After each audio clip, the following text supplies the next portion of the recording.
Bonjour à tous et bienvenue sur Mosaïque. À la une aujourd'hui, il chute et se relève. C'est un battant, un sportif de haut niveau et pourtant malvoyant. Michel Munch impressionne tant par son courage que par ses performances et sa détermination. Ce Sarregueminois a toujours le sourire et il lutte pour être ce coureur de fond hors norme. Dans le JT, portrait d'un futur olympien. En attendant, voici le sommaire complet de cette émission. Avec l'agglo, plus belle la vie. Au programme aujourd'hui sur Mosaïque, le Sarreguemines Football Club, désigné petit poussé de la Coupe de France, a reçu les maillots pour le prochain match à Granville. Conseil municipal éclair hier soir à Sarreguemines avec seulement 14 points à l'ordre du jour et pas de grand débat. La Casque offre chaque année un spectacle aux seniors. En 2016, direction le Far West avec la Kappensitzung de la société carnavalesque de Sarreguemines. Concession Renault, inauguration d'un nouveau showroom à Rohrbach et consolidation de l'emploi chez Schwind. Michel Munch défendra les couleurs de la France au JO de Rio, portrait de cet athlète en préparation pour le marathon de Paris. Enfin, tendance nature, le Conservatoire d'espaces naturels de Lorraine est une structure qui protège le patrimoine. Et j'aurai aussi le plaisir d'accueillir tout à l'heure sur ce plateau Philippe Gonigam, le président de l'Union nationale des sportifs professionnels et de haut niveau, évoquera notamment l'avenir de Michel Munch, dont vous allez voir le portrait dans cette émission. Mais pour une fois, le réconfort vient avant l'effort. Avant de parler du sport, voici une séquence tirée de nos archives, spéciale dédicace aux gourmands. Il y a 6 ans, jour pour jour, avait lieu la 16e édition du dîner Noël de joie à l'hôtel de ville de Sarreguemines. Replay. Le saviez-vous? Le cloud est gratuit pour l'éducation, en prime avec le leader mondial du logiciel, Microsoft. Pour les pros, la solution c'est le cloud ID Réseau. Presto. En salle, il y a 250 personnes à qui il faut servir 5 plats et autant de vins différents en seulement 2 heures. Noël de joie est un défi à tout point de vue. Le plus important, c'est la raison de l'événement, passer outre l'oubli. Depuis 16 ans, ce dîner dégustation est reconduit en faveur de la bonne cause. Le Lions Club de Sarreguemines est maître d'ouvrage. C'est lui qui mobilise pour récolter de l'argent en faveur d'œuvres de bienfaisance. L'autre défi, c'est celui des restaurateurs et des hôteliers, contraints de jongler avec 1500 assiettes. Pour y parvenir, les chefs de 7 restaurants des secteurs de Sarreguemines et du Pays de Bitche sont à pied d'œuvre. Le service en salle est assuré par la section hôtelière du lycée professionnel Simon Lazare de Sarreguemines. Ce dîner Noël de joie perdure au fil des ans, mais cette année il a lieu plus tard. Les gourmets se retrouveront à l'hôtel de ville mardi 1er mars. Les billets se sont écoulés comme des petits pains, c'était ce matin. Les gens faisaient la queue comme d'habitude avant l'aube devant l'agence du Républicain Lorrain. Et le moins qu'on puisse dire, c'est qu'ils ont eu froid. Raymond Socha vous résume comment cela s'est passé. Eh bien, déjà dans le froid, très, très froid d'ailleurs. Les premiers étaient là à 5 heures et vers 5h30, tous les habitués étaient là à attendre. Donc, pour essayer de compenser tout ça, j'ai ramené des croissants. Malheureusement, comme il n'y a plus de café ouvert dans le secteur, on n'a pas eu l'occasion de tremper notre croissant dans le café. Et ce qui fait plaisir, c'est que ce sont souvent, pour la plupart du temps, des habitués. Mais on aimerait bien aussi qu'il y ait un peu de sang neuf. Côté température, demain ce sera à peu près pareil. Regardez les prévisions de Météo France. 17% des accidents du quotidien ont pour origine le sport. Assurance accident de la vie, la sécurité par tous les temps. Bonjour tout le monde, pour demain, on va vers une évolution plus favorable. Les nuages et des grisailles givrantes s'attardent en matinée, mais les éclaircies gagnent du terrain en journée et finissent par se généraliser l'après-midi. Les températures profitent de ce meilleur ensoleillement pour franchir plus fréquemment la barre symbolique du 0 degré. Les minimales iront de -3 à -6 degrés, les maximales de 0 à 2 degrés. Demain mercredi 20 janvier, nous fêtons les Sébastiens. Le soleil nous accompagnera de 8h16 à 17h08. Très bonne journée à tous, à demain.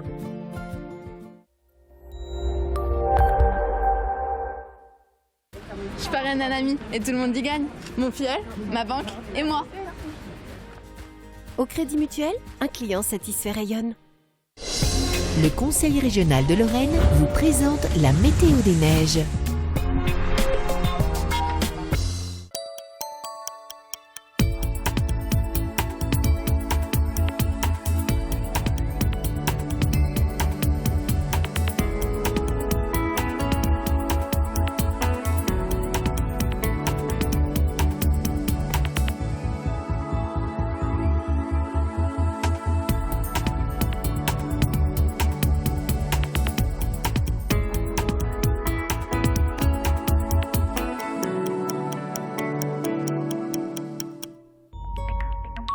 Retrouvez toutes les informations sur l'enneigement de vos stations préférées sur www.bulletin-d-neige.com.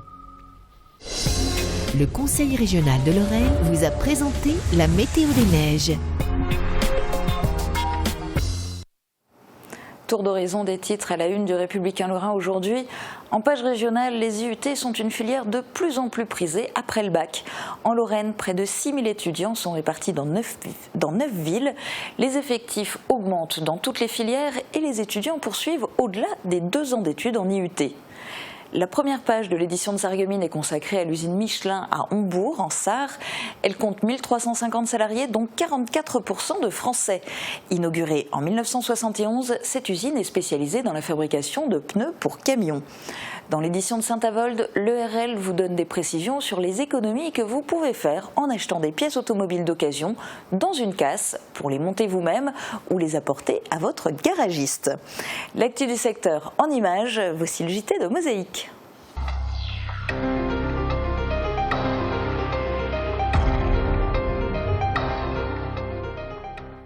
Sarreguemines est désormais le petit poussé officiel de la Coupe de France, le petit poussé PMU, puisque la dénomination est sponsorisée à partir des 32e de finale.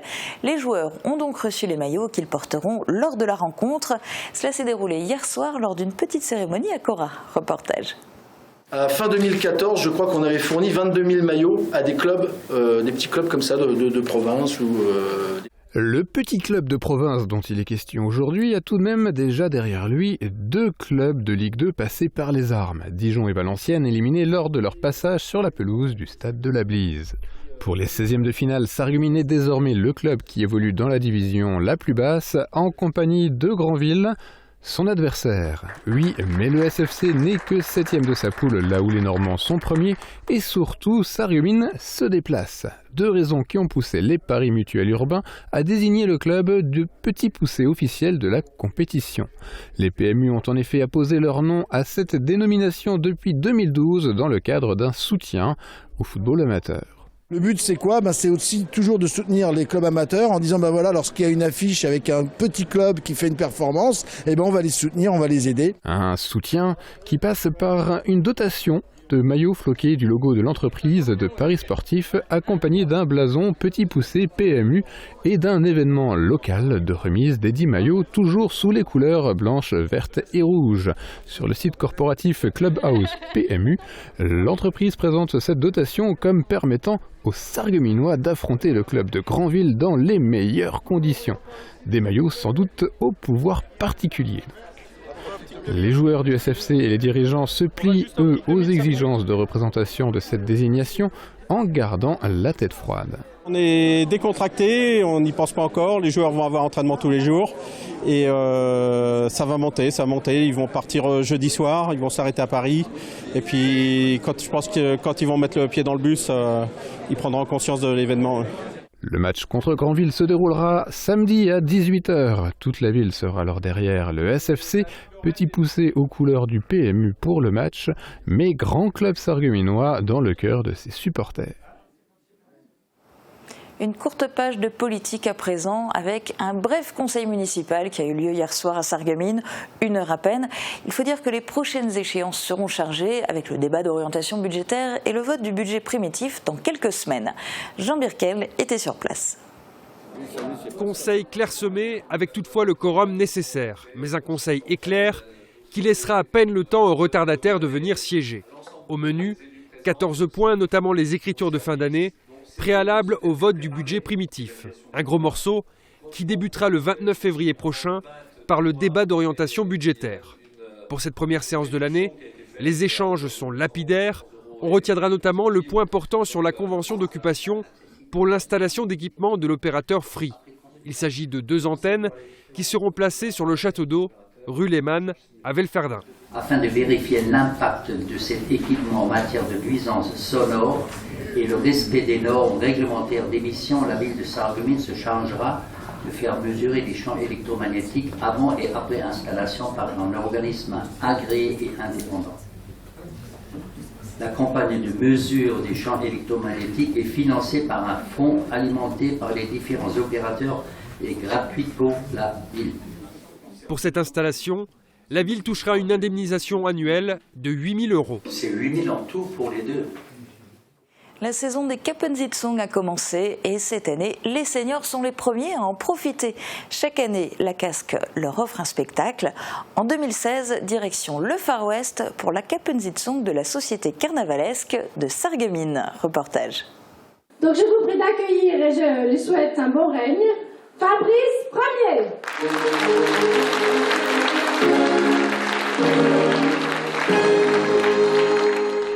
Allez hop, qui se transforme en hi-ha. Cette année, le thème est le Far West. Tous ont joué le jeu en choisissant leur camp, cow-boy ou indien. Et le nouveau prince de carnaval prend ce titre très à cœur. Apparemment, il va être bien occupé. Alors, le rôle du prince de carnaval, c'est de lancer les festivités. Là, on a la première Kappensitzung cet après-midi. On en a encore 4 qui vont suivre, plus la grande cavalcade internationale qui est très connue sur Sarreguemines et au niveau national. Cet après-midi festive s'est déroulé à l'hôtel de ville de Sarreguemines.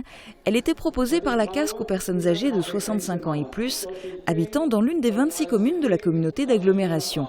Et a priori, la bonne humeur était au rendez-vous pour tout le monde. Eh bien, il y a l'ambiance totale déjà sur scène, et puis après il y a la foule, la masse des gens qui participent, et puis pleinement, tout le monde a le sourire. C'est très agréable et très gai finalement, hein.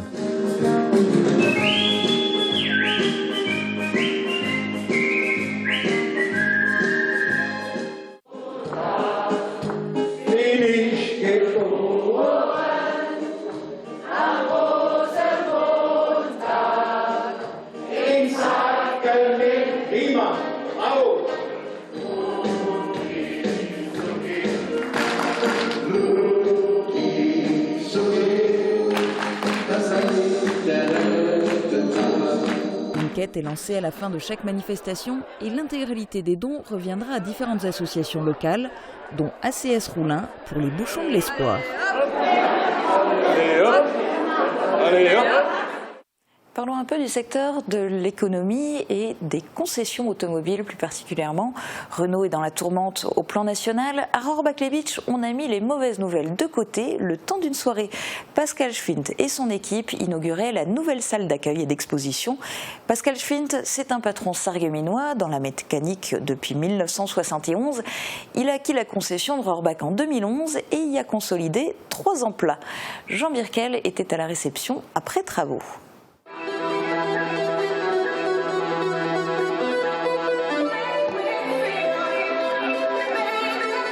Un accueil digne d'un salon de l'auto, avec son lot d'artifices pour présenter 2 nouveaux modèles de la marque Losange, une Mégane 4 et une Talisman. Pascal Schwint fait d'une pierre 2 coups.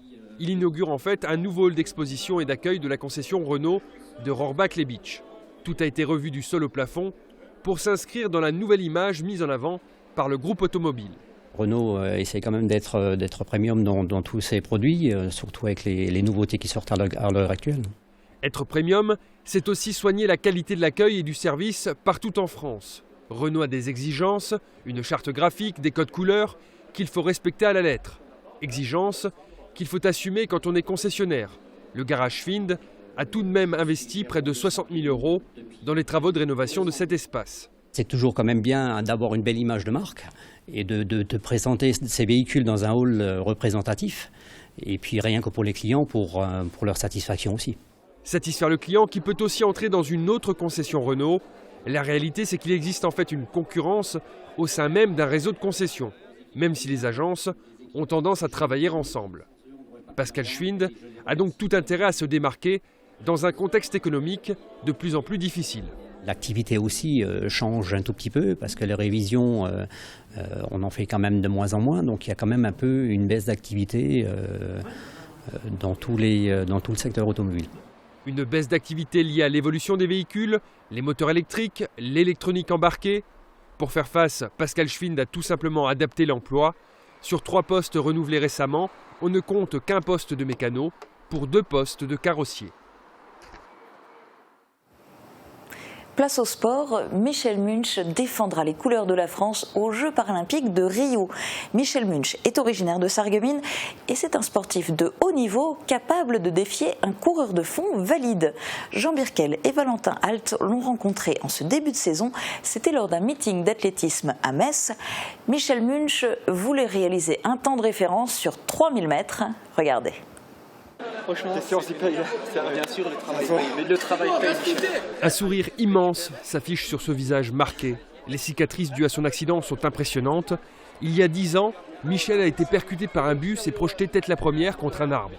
C'est un véritable survivant qui souffre aujourd'hui encore des séquelles. Michel perd parfois la vue, soudainement, et il ne compte pas les crises d'épilepsie, presque banales pour lui. Hey Michel! C'est un bosseur, il a un mental d'acier, il lâche jamais rien, c'est un guerrier et c'est simplement en fait un modèle de courage. On peut toujours rebondir dans la vie, c'est beaucoup de morale et puis voilà. Parce que moi je pensais plus jamais recourir, je pensais plus jamais arriver à un niveau où j'en suis. Michel, c'est un battant, multiple champion de France en e-sport, en cross, semi-marathon ou 5000 mètres. Autant dire qu'il n'a que peu de rivaux. Pour progresser, il doit donc se frotter aux valides, plus fort que lui. Exemple ici à Metz. Michel réalise ici sa première course en salle sur 3000 mètres. Objectif, passer sous la barre des 10 minutes. Allez Michel, tu l'as dans les jambes, faut le chercher, maintenant! Accélère Michel, accélère! Viens les gars. Putain, t'as couru comme un champion. 9. Waouh! C'est génial. Vraiment. Je t'avais dit que tu le ferais le 9,30, je te l'avais dit. Et en plus, t'es tout seul. T'es presque tout seul. C'est énorme. C'est énorme. C'est énorme, mon grand. Moi, j'aime bien être à la bagarre. C'est logique que les valides sont toujours un cran au-dessus. Et ben, je me fais tirer par eux et puis voilà, je suis toujours à la bagarre avec eux. D'ailleurs, j'ai fini les 2 tours plus vite que j'ai commencé. Michel n'a aucun doute sur le fait qu'il sera présent aux Jeux paralympiques de Rio en 2016. Reste à savoir sur quelle distance, probablement le 3000, le 5000, le 10 000 mètres et le marathon. D'ailleurs, il est en préparation pour le marathon de Paris, qui se déroulera le 3 avril prochain. Et il y a un autre sportif qui représentera la France aux Jeux paralympiques de Rio en 2016, c'est le tennisman Nicolas Pfeiffer. Le Sarregueminois est en grande forme à 9 jours de l'Open d'Australie, un tournoi du Grand Chelem. Nicolas s'est imposé au tournoi de Sydney. On va en parler notamment, je pense, avec mon invité Philippe Gonigam. Bonjour, vous êtes président de l'Union nationale des sportifs professionnels et de haut niveau. Vous œuvrez aussi au sein de Moselle Sport Academy. Donc ces deux sportifs, Michel Munch, Nicolas Pfeiffer, je suppose que vous les connaissez. Oui, évidemment, je les connais bien. Ils font partie de la team handisport du groupe AVS Santé, installé sur Sarreguemines. Et c'est un projet qui a été mis en place de concert donc avec Moselle Sport Academy, qui est un dispositif initié par le conseil départemental de Moselle. Alors vous, votre rôle justement, c'est de les aider, de les soutenir. Concrètement, ça se traduit comment ? Alors, l'objectif du dispositif, c'est d'abord de sécuriser leur parcours. C'est un moment, une séquence dans leur vie que de préparer des rendez-vous aussi importants que les Jeux Olympiques. C'est des moments de prise de risque parce que concrètement, ils ne ménagent pas leurs efforts et donc on met tout en place pour sécuriser ce parcours, notamment sur des systèmes de prévoyance, etc. Mais on est également là pour pouvoir favoriser la performance et les accompagner sur tous les compartiments de la préparation. Alors sur le plan sportif, notamment je dirais sur la partie technique, ils sont bien équipés. Par contre, sur d'autres aspects, sur la partie diététique, sur l'accompagnement à la préparation mentale, sur d'autres aspects de cette nature, nous les accompagnons et on s'intercale sur ce qui manque en fait. Et en précisant bien que vous n'accompagnez évidemment pas que les athlètes handisport, mais tous les sportifs professionnels et de haut niveau. À Sarreguemines, on peut parler notamment d'Aurélie Muller. Oui, absolument. Et c'est vrai qu'on est assez fiers de parler de la belle expérience que nous avons menée avec Aurélie, puisque c'est la première sportive et la première nageuse qui a signé un vrai contrat de nageuse professionnelle et qui lui a permis, au dehors de cette structuration, de devenir championne du monde. Comme quoi on peut vivre éventuellement du sport ou en tout cas essayer ? En tous les cas, c'est un métier à part entière qui nécessite des compétences et qui impose un vrai cycle de formation, en sachant que la particularité de ce métier, c'est qu'on ne le pratique pas jusqu'à la retraite. Donc il est nécessaire d'envisager cette transition professionnelle et notamment de préparer le deuxième métier. Donc suivant les disciplines, il y a des carrières plus ou moins longues et donc il faut l'anticiper. Et puis, on va peut-être revenir au cas un peu particulier de Sarreguemines, mais vous l'évoquiez déjà un petit peu avant, il y a un dispositif assez spécifique ici en fait. Alors c'est vrai que Moselle Sport Academy a été mis en place en 2012, année olympique, et donc cette initiative qui a permis de rentrer dans cette logique de sécurisation des parcours a été observée sur le territoire national, ce qui nous a permis d'être auditionnés au ministère, d'être entendus au Sénat et à l'Assemblée nationale, et récemment une loi a été promulguée de manière à faire évoluer ce statut du sportif qui était vraiment un statut très précaire. J'ai une question piège pour vous très rapidement pour finir. Votre pronostic, combien de Mosellans aux Jeux Olympiques et Paralympiques de Rio? Alors vous savez, moi je ne suis pas un parieur, même si le PMU s'était engagé auprès des footballeurs de Sarreguemines, c'est compliqué. Vous savez, le métier ou la performance sportive est réellement une incertitude. En tous les cas, l'idée c'est de pouvoir, autour de nos organisations, mettre tous les moyens en place. Mais la victoire et la sélection appartiennent aux sportifs, c'est à eux qu'il faut demander, effectivement poser la question. Donc la réponse, ça sera à Rio. Merci beaucoup d'être venu participer à cette émission. On se retrouve dans un instant, on va aller prendre le grand air dans Tendance Nature et Animaux. Bien-être, hygiène, consommables, équipement de la maison. AVS Médical, notre métier, vous accompagner. Samedi, à partir de 18h, vivez en direct radio les 16e de finale de Coupe de France, Granville contre le Sarreguemines FC. Et après le coup de sifflet final, retrouvez le résumé de la rencontre et les réactions en vidéo. Samedi 23 janvier, ne manquez pas la Coupe de France sur Mosaïque. Tendance Nature, au cœur d'une structure qui sert à préserver le patrimoine de la région. Aujourd'hui, nous vous présentons le Conservatoire d'espaces naturels de Lorraine. C'est une association qui achète ou gère des sites naturels ayant un intérêt écologique important. Au total, elle assume ses missions sur plus de 6000 hectares. Reportage de Cyrielle Merstorff et Guillaume Dumonteil. Avec Firch Menuiserie, votre maison devient tendance.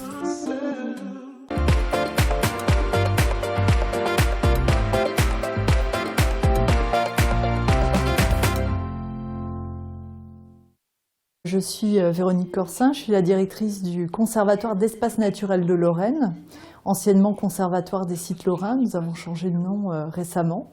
Et donc c'est une association de protection du patrimoine naturel. Le Conservatoire d'espaces naturels intervient en achetant ou alors en assurant la gestion de sites naturels d'intérêt écologique important. Notamment, alors ça peut être des étangs, des prairies, des marais, donc du patrimoine naturel à l'échelle de la Lorraine. Ce sont des sites exceptionnels, il y en a peu d'exemplaires et ils sont extrêmement riches d'un point de vue faune, d'un point de vue flore. Ils constituent un patrimoine pour chaque Lorrain. Actuellement, on protège plus de 6000 hectares à l'échelle du territoire lorrain. Régulièrement, on protège de nouveaux sites.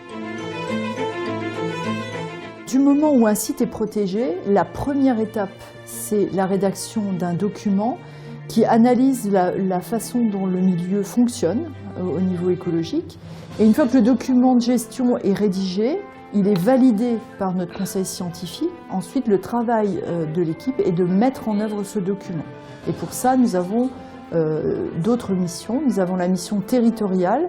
Mission territoriale, son objectif, c'est de faire connaître l'intérêt écologique du site aux maires, aux usagers des sites. Ensuite, on a la mission gestion. La mission gestion, elle, ça va être une intervention technique sur site, directe. Ça va être de la fauche, du débroussaillage, du tronçonnage, du ratissage, parce que les sites nécessitent, pour certains, un entretien régulier.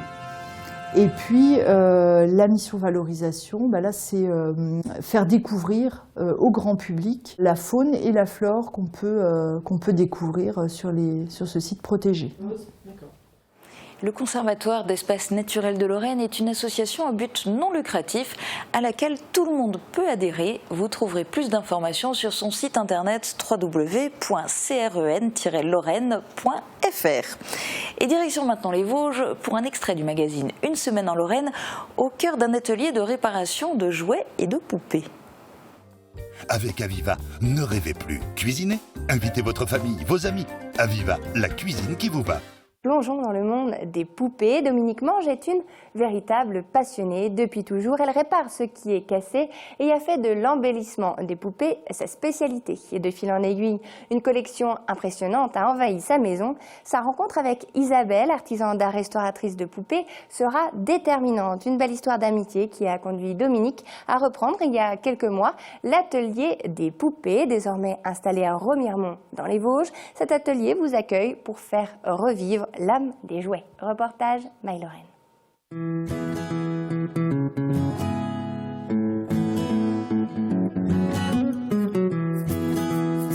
Ma passion, elle est venue d'un vieux landau dans le grenier des grands-parents. Un landau, deux landaux, une poupée, un jouet, un vieux cheval qui va traîner, qui est en piteux état, et puis qui me dit prends-moi et viens me refaire. Enfin, voilà, c'est ma passion complète. Et puis plus il y en a, et plus je suis contente. Et puis s'ils sont en mauvais état, et le but c'est de dire allez, on va foncer, on va refaire pour que ces objets-là revivent. À la base, j'étais quand même dans la couture. Donc rhabiller une poupée, pour moi, c'était déjà beaucoup. Puis dire, oui, mais le membre ne tient plus. Donc aller démonter pour voir comment il était remonté. Et puis en apprendre beaucoup plus. Et puis à la suite de ça, en ayant une poupée très cassée en porcelaine, j'ai rencontré Madame Nunk, qui, elle, m'a aussi montré certaines choses. Et puis tous les deux passionnés de ce genre de trucs, elle m'a montré beaucoup plus de choses. Et je suis venue à la restauration grâce à elle, puisque elle a arrêté ce monde-là pour moi me le transmettre à moi. C'est un peu mon mentor. Elle serait là, elle me respecterait parce qu'elle veut plus que, que j'en parle, puisque maintenant elle me dit toujours que je suis capable de voler de mes propres ailes. Voilà.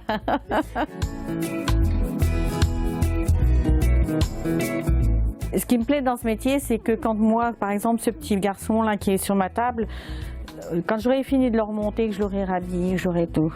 Et quand les personnes vont franchir ma porte, et puis leurs yeux, en disant « Waouh, ça y est, c'est mon poupon.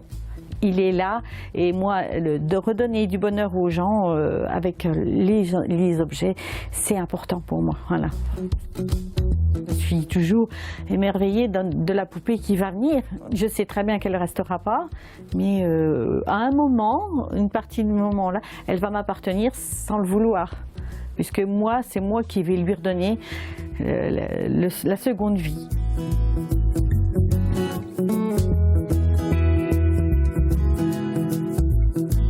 Pour moi, les objets ont une âme. Voilà, donc je pense qu'ils ont quelque chose à nous transmettre. Je pense que c'est ça, je suis là, moi je pense, pour être le passeur, je dirais. Le passeur des objets pour qu'ils aillent au-delà de moi. Et puis que les générations à venir puissent dire oui, on avait du jouet et du très beau jouet. Je pense que nous on est là, comme les restaurateurs, pour transmettre aussi le patrimoine et surtout que ces objets-là ils nous survivent et puis qu'il reste quelque chose aux nouvelles générations, quoi.